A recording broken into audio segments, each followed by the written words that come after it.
Kaixo, Alejandra Bueno naiz, artista visual, kulturako datzaile eta irakasle. Normalean artearen eta teknologiaren arloan egiten dut lan eta batez ere irudi digitalarekin. Betidanik interes handia eduki dut ikus-entzunezkoetan. Agian haiekin hasi naizelako edo agian ikusten dudalako botere handia dutela. Gauzak aldatzeko, nabarmentzeko, transformatzeko edo agian hizkuntza berri eta propio bat sortzeko. Nire ustez ikus-entzunezkoa adierazpide bat izan da. Eta modu narratibo edo abstraktuan islatuan izan ditut nire kritika sozialak. Beraz, nik ikusten dudana da nire arte lana izan daiteke tresna politiko bat gauzak eraldatzeko. Emakume naizen aldetik gizartearen aurrean izan dudan kritikarik handiena sistema patriarkal eta heteronormatua kritikatzea izan da. Hasi nintzenetik artearekin lan egiten, gai horiek aipatzen nituen. Eta nire helburua nagusia izan da desberdintasun hori ikusaraztea. Baina ez ausentziatik, presentziatik baizik.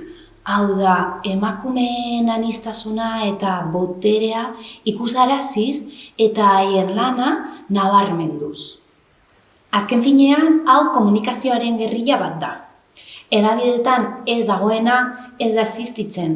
Horrezagatik geure burua sustatu eta argitaratu behar dugu.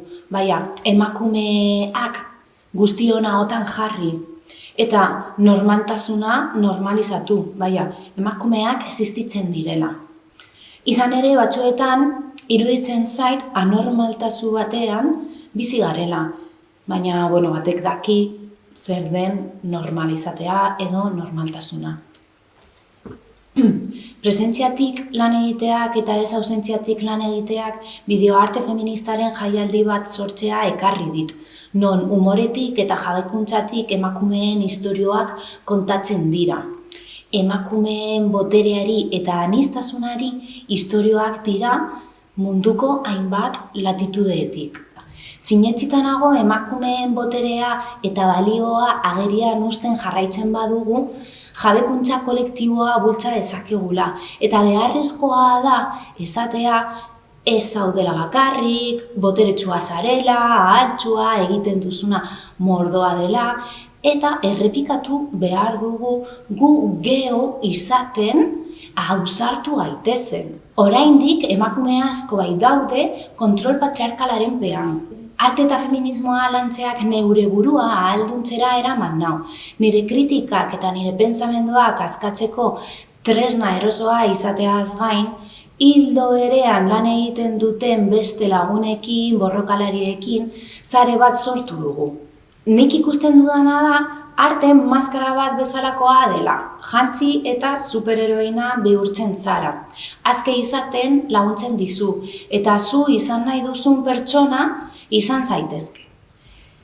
Hau da nire historia eta zure historia ere izan daiteke. Emakume gehiago behar dugu eta batez ere botere postuetan.